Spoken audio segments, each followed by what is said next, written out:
ನಿನಗೆ ಆತ್ಮಹತ್ಯೆ ಮಾಡ್ಕೊಳ್ಳೋ ಪ್ರಮೇಯ ಏನಮ್ಮ ಬಂತು? ಹೇಳಮ್ಮ, ನನ್ನ ಹತ್ರ ಹೇಳಮ್ಮ. ನಾನು ನಿನ್ ತಂದೆ ಇದ್ದ ಹಾಗೆ. ಬೇಡ ಬೇಡ, ನಮ್ ತಂದೆ ಹಾಗೆ ನೀವಿರೋದಕ್ಕಾಗೋದಿಲ್ಲ. ಅವನು ಮನುಷ್ಯನಲ್ಲ. ಯಾಕಮ್ಮ ನಿಮ್ ತಂದೆ ಮೇಲೆ ಅಷ್ಟೊಂದು ಜುಗುಪ್ಸೆ? ಯಾಕೆ ಅಂದ್ರೆ ಏನ್ ಹೇಳಿ, ನಿಮ್ಮ ಮಗ ಮದ್ವೆ ಮಾಡ್ಕೋಬೇಕಾದ ವಯಸ್ಸಿನ ಹುಡುಗಿನ ನೀವು ಮದ್ವೆ ಮಾಡ್ಕೊಂಡ್ರೆ ಆಗ ನಿಮ್ ಮಗನಿಗೆ ಏನ್ ಅನ್ಸುತ್ತೆ? ರಾಮ ರಾಮ, ಕೇಳೋದಕ್ಕಾಗೋದಿಲ್ವಲ್ಲ? ಯಾಕೆ ಅಸಹ್ಯವಾಗ್ತಿದ್ಯಾ? ಅಂತ ಅಸಹ್ಯವಾದ ಕೆಲಸನೇ ನಮ್ಮಪ್ಪ ಮಾಡಿರೋದು. ರಾಧಾ ಅಂತ ನನ್ಗೊಬ್ಬಳು ಸ್ನೇಹಿತೆ ಇದ್ದಾಳೆ. ನನ್ ಜೊತೆಲೇ ಓದೋಳು. ಭವಿಷ್ಯದಲ್ಲಿ ನನ್ನ ಹಾಗೆ ಎಷ್ಟೋ ಆಸೆಗಳನ್ನು ಇಟ್ಕೊಂಡಿದ್ದಳು. ಅವ್ರ ತಂದೆ ಮಾಡಿದ ಸಾಲನ ತೋರಿಸಿ ಹೆದರಿಸಿ ಗದರಿಸಿ ಮಗಳ ವಯಸ್ಸಿನ ಅವಳು ಕುತ್ತಿಗೆಗೆ ತಾಳಿ ಕಟ್ಟಿ ಹೆಂಡತಿ ಅಂತ ಮನೆ ಕರ್ಕೊಂಡು ಬಂದಿದ್ದಾನೆ ನಮ್ಮಪ್ಪ. ನಿರಾಸೆಯಿಂದ ಸದಾ ಕಣ್ಣೀರು ಸುರಿಸೋಳು ಮುಖ ನೋಡ್ದಾಗ್ಲೆಲ್ಲ ನಾನೇ ಆ ಜಾಗದಲ್ಲಿ ಇದ್ದೀನೇನೋ ಅನ್ನುವಷ್ಟು ಕಷ್ಟವಾಗ್ತಿತ್ತು. ಕರುಳು ಕಿತ್ತು ಬರುವಾಗ್ತಿತ್ತು. ಹೀಗೆ ಇದನ್ನೆಲ್ಲ ನೋಡ್ಕೊಂಡು ನಾನು ಬದುಕಿರ್ಬೇಕಾ ಇಲ್ಲ ಸಾಯ್ಬೇಕಾ? ಈ ಪ್ರಪಂಚದಲ್ಲಿ ದೇವರು ಯಾರನ್ನೂ ನೆಮ್ಮದಿಯಾಗಿಟ್ಟಿಲ್ಲ. ಒಬ್ಬೊಬ್ಬರಿಗೂ ಒಂದೊಂದು ತರ ನೋವು ಕೊಡ್ತಾ ಇರ್ತಾನೆ. ಮನುಷ್ಯ ಹುಟ್ಟಿದ ಮೇಲೆ ನಾವು ಅದನ್ನೆಲ್ಲ ಧೈರ್ಯವಾಗಿ ಎದುರಿಸಬೇಕು. ನೋಡಪ್ಪ, ಬಿಸಿಲಿಗೆ ಮಂಜಿನ ಗಡ್ಡೆ ಯಾಕೆ ಕರ್ಕೊ ಕೊಡ್ತೋ ಹಾಗೆ ದಿನ ಕಳೆದ ಹಾಗೆಲ್ಲ ನಮ್ ಕಷ್ಟಗಳು ಕರ್ಗ ಹೋಗ್ತಾ ಬರ್ತವೆ. ಆ ನಂಬಿಕೆ ನನ್ಗಿಲ್ಲ. ನಂಬಿಕೆ ಇದ್ದಿದ್ರೆ ಯಾರು ಬದುಕೋದಕ್ಕಾಗೋದಿಲ್ಲ. ಬದುಕ್ಬೇಕು ಅನ್ನೋ ಆಸೆನೂ ನನ್ಗಿಲ್ಲ. ಪ್ರಾಣ ಅಷ್ಟು ಸುಲಭವಾಗಿ ನಮ್ಮನ್ನು ಬಿಟ್ಟು ಹೋಗೋದಿಲ್ಲ. ಹೌದಮ್ಮ, ದುಡುಕಿ ನಾವು ಯಾವ ನಿರ್ಧಾರಕ್ಕೂ ಬರಬಾರ್ದು. ಹೊಸ ಜಾಗಕ್ಕೆ ಬಂದಿದ್ದೀಯ, ಹೊಸ ಮನುಷ್ಯರಾಗಿ ಕೆಲವು ಕಾಲ ನಿಂತು ನೋಡು. ಆಮೇಲೆ ನಿಧಾನವಾಗಿ ನಾವು ತೀರ್ಮಾನಕ್ಕೆ ಬರೋಣ. ಏನ್ ಮಗು?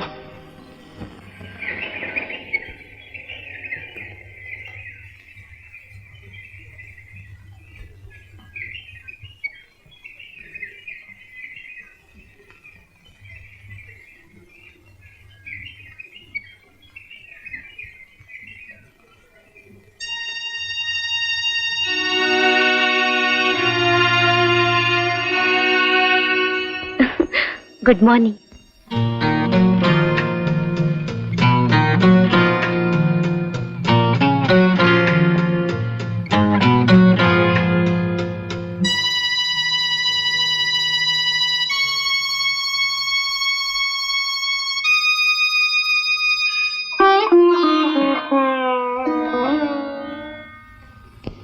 ಬ್ರ್ಯಾಂಡಿ, ವಿಸ್ಕಿ, ಮಳೆ ಬಯಸಿದೆ. ಅರೆ ಸ್ವಾಮಿ ಸ್ವಾಮಿ ಛಾಯಾಪತಿಗಳೇ, ಒಂದ್ 15 ಕಾಫಿ ತಗೊಂಡ್ ಬಾ. ಇದು ಹೋಟೆಲ್ ಅಲ್ಲ, ಬೀದಿ, ರಸ್ತೆ, ರೋಡ್. ರಸ್ತೆ? ನೀನ್ಯಾಕ್ ಬಂದೆ ರಸ್ತೆಗೆ? ನಾನಾ ತರಕಾರಿ ತಗೊಂಡ್ ಮನೆ ಹೋಗ್ತಾ ಇದ್ದೆ, ನೋಡ್ದೆ ನಿಮ್ಮ ಅವತಾರ ನಿಂತು ಬಿಟ್ಟೆ. ನಾನೆಲ್ಲೋ ಒಂದೆರಡು ಪೆಗ್ ಕಮ್ಮಿ ಕುಡಿದು ಬಿಟ್ಟಿದ್ದೀನಿ ಅಂತ ಕಾಣಿಸುತ್ತೆ. 2 ಪೆಗ್ಗು ಕಮ್ಮಿ ಕುಡಿದಿರೋದ್ರಿಂದ ಪ್ಲಾಟ್ಫಾರ್ಮ್ ಅಲ್ಲಿ ಇದ್ದೀರಿ. ಇನ್ನೊಂದೆರಡು ಪೆಗ್ ಜಾಸ್ತಿ ಆಗಿದ್ರೆ ಬಚ್ಚಲ್ನಲ್ಲಿ ಇರ್ತಾ ಇದ್ರಿ. ಕರೆಕ್ಟ್ ಅಂತೆ. ರಂಗಣ್ಣ ಅಣ್ಣ, ಇದೇನ್ ರಾತ್ರಿನ ಆಗಲ್ಲ? ಕಣ್ ಮುಚ್ಕೊಂಡ್ರೆ ರಾತ್ರಿ, ಕಣ್ ಬಿಟ್ರೆ ಹಗಲು ಕಣ್ಣಣ್ಣ. ಅಪ್ಪ ಟ್ಯಾಕ್ಸಿ.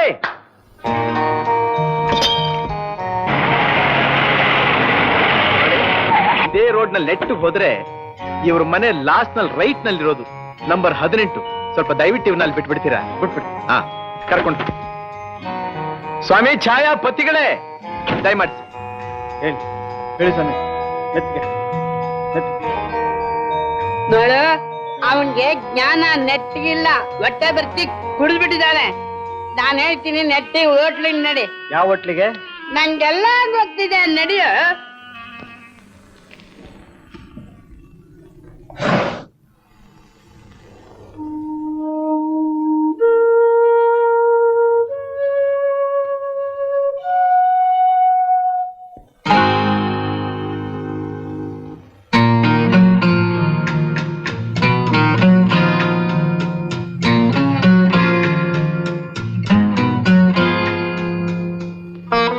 ಇಲ್ಲೋಡಿ, ಇವ್ ನಿಮ್ಮ ಮಗ ಅಲ್ವೇ?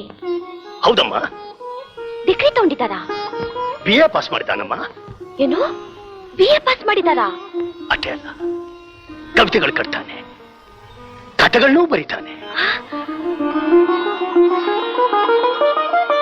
ಕವಿತೆಗಳನ್ನು ಬರ್ತಿರೋ ರಂಗ ಇವರೇನಾ? ಹೌದಮ್ಮ. ಇಷ್ಟೊಂದು ಓದಿ ಎಷ್ಟು ಓದಿದರೇನಮ್ಮ, ವಿದ್ಯೆಗೂ ಬುದ್ಧಿಗೂ ಬೆಲೆ ಇಲ್ಲದ ಕಾಲ ಇದು. ಅವನ ಯೋಗ್ಯತೆಗೆ ಒಂದು ಸರಿಯಾದ ಕೆಲಸ ಸಿಕ್ಲಿಲ್ಲ ಅನ್ನೋ ಸಂಕಟ ನನಗೆ. ಮರ್ಯಾದೆಯಿಂದ ಬಾಳೋದಕ್ಕೆ ಹೈಕೋರ್ಟ್ ಜಡ್ಜ್ ಆದ್ರೇನು, ಹೋಟೆಲ್ ಸರ್ವರ್ ಆದ್ರೇನು ಅನ್ನೋ ಸಂತೋಷ ನಮ್ ರಂಗನ್ಗೆ. ಇದಕ್ಕೇನಮ್ಮ ಹೇಳ್ತೀಯ ನೀನು? ಅವ್ರು ಹಿಡ್ದಿರೋ ಗುರಿ ಸರಿ ಅನ್ಸುತ್ತೆ.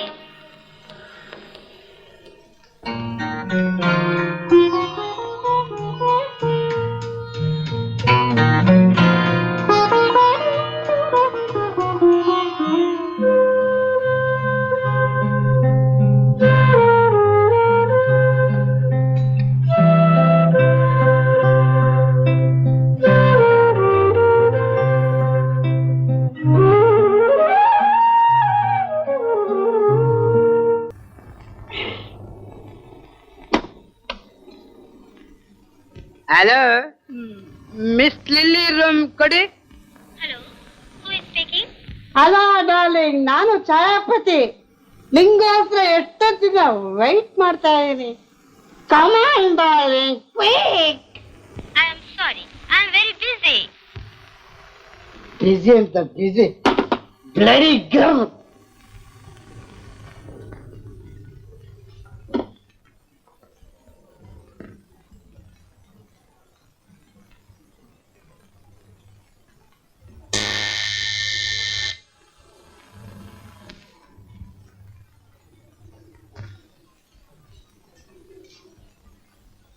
ಏನ್ ಸ್ವಾಮಿ ಛಾಯಾಪತಿಗಳು ಕರೆದ್ರಲ್ಲ?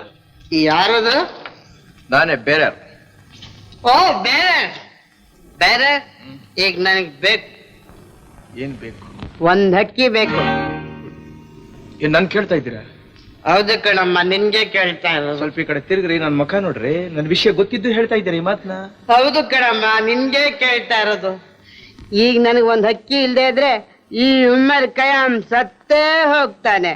ಹೋಗಮ್ಮ, ಕರ್ಕೊಂಡ್ ಹೋಗು. All right.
ಕಂಪ್ಲೀಟ್ ಹೋಟೆಲ್ ನಲ್ಲೇ ಕರೆಂಟ್ ಇಲ್ಲ ರೀ. ಇನ್ ಸ್ವಲ್ಪ ಹೊತ್ತಿನಲ್ಲಿ ಬರುತ್ತೆ.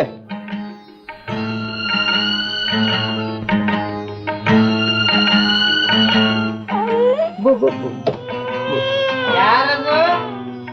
ಅದೇ ಸ್ವಾಮಿ, ನೀವು ಹೇಳಿದ್ರಲ್ಲ ಕರ್ಕೊಂಬಂತ ಅವ್ರೆ. ಯಾಕೆ ಅಲ್ಲೇ ನಿಂತಿದ್ಯಾ? ಕಮಾನ್, ಬಂದ್ರೆ ಬರ್ಬೇಕಪ್ಪ. Come on darling, come on. I'll take you, darling.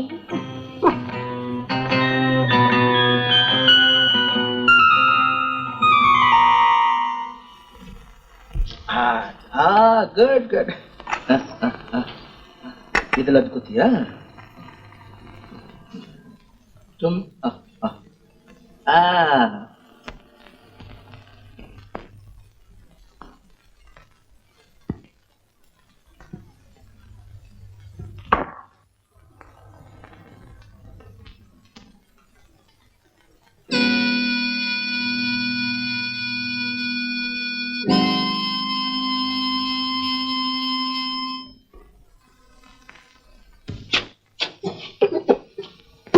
ಏನ್ ಮರಿ, ಏನ್ ನಿನ್ನ ಹೆಸರು?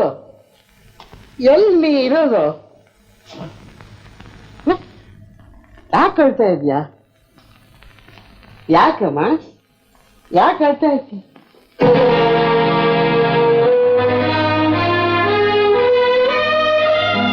ಬೇರೆ ಬೇರೆ ಎತ್ತರ ಕೆಲಸ ಮಾಡ್ಬಿಟ್ಟೆ ನೀನು, ಎತ್ತರ ಕೆಲಸ ಮಾಡ್ಬಿಟ್ಟೆ. ಕರ್ಕೊಂಡ್ ಬಂದೆ ನೀನು. ತಗೊಳ್ಳಿ, ಹೆಣ್ ಬೇಕು ಅಂತ ಹೇಳಿದ್ರಲ್ಲ ಸರ್, ನೀವು ಕರ್ಕೊಂಡ್ ಬಂದಿದ್ದೀನಿ. ಅಯ್ಯೋ, ಯಾರು ಅಂತ ತಿಳ್ಕೊಂಡಿದ್ಯಾ? ಹೆಣ್ಣು ಹೆಣ್ಣು?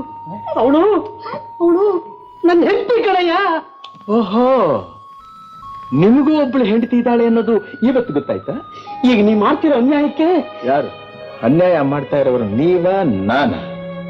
ಚಿನ್ನದಂಥ ಹೆಂಡತಿ, ಮುತ್ತಿನಂಥ ಮಗುನಿಟ್ಟುಕೊಂಡು ಯಾವ ಸುಖಕ್ಕೋಸ್ಕರ ಈ ಹೋಟೆಲ್ನಲ್ಲಿದ್ದೀರಿ ನೀವು? ಯಾವ ಪುರುಷಾರ್ಥಕ್ಕೋಸ್ಕರ ಈ ನಿಮ್ಮ ಮೈನ ಮನಸ್ಸನ್ನ ಕೆಡಿಸ್ಕೊತಾ ಇದ್ದೀರಿ? 10 ಜನಗಳ ಎಂಜಲ್ ತಿನ್ನೋರು ನಾಯಿಗಳು, ಮನುಷ್ಯರಲ್ಲ. ನೀವು ಹೆಣ್ಣು ಬೇಕು ಅಂತ ನನ್ನ ಕೇಳಿದ ತಕ್ಷಣವೇ ಯಾವತ್ತು ನಿಮ್ ಕಣ್ಣೆದುರಿಗಾಯ್ತಲ್ಲ ಅವರಿಬ್ಬರಿಗೂ, ಆ ರಿಪೇರಿ ನಿಮಗೂ ಆಗಿ ಹೋಗ್ತಾ ಇತ್ತು.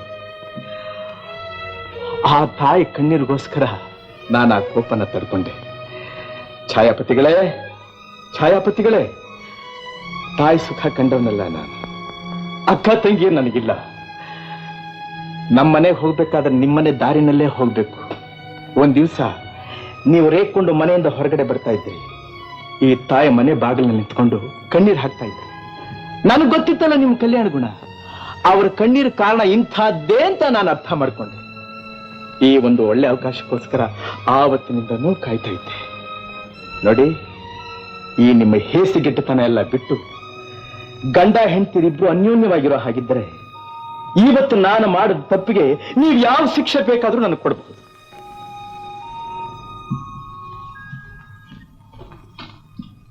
Hello hello, room bill ready ಮಾಡಿ. ಹೌದು, ಖಾಲಿ ಮಾಡ್ತಾ ಇದ್ದೀನಿ.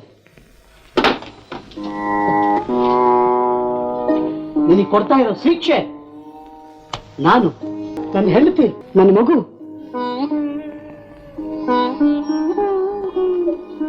ಮನೆಗೆ ಹೋಗ್ತಾ ಇದ್ದೀನಿ. ರಂಗಣ್ಣ, ಈ ಕುಡ್ತ ಇವೇ ನನ್ನ ಸರ್ವಸ್ವ ಅಂತ ತಿಳ್ಕೊಂಡಿದ್ದೆ. ಇವತ್ತು ನೀರು ಬಂದು ನನ್ನ ಕಣ್ ತರಿಸ್ತೆ. ಇನ್ಮೇಲಿಂದ ನಾ ಕುಡಿಯೋದಿಲ್ಲ ರಂಗಣ್ಣ. ಈ ಕೆಟ್ಟ ಚಟಗಳನ್ನೆಲ್ಲ ಬಿಟ್ಟು ಬಿಡ್ತೀನಿ. ಖಂಡಿತ ಕುಡಿಯೋದಿಲ್ಲ. ನಾವು ಬರ್ತೀವಿ ರಂಗಣ್ಣ, ನಾವು ಬರ್ತೀವಿ.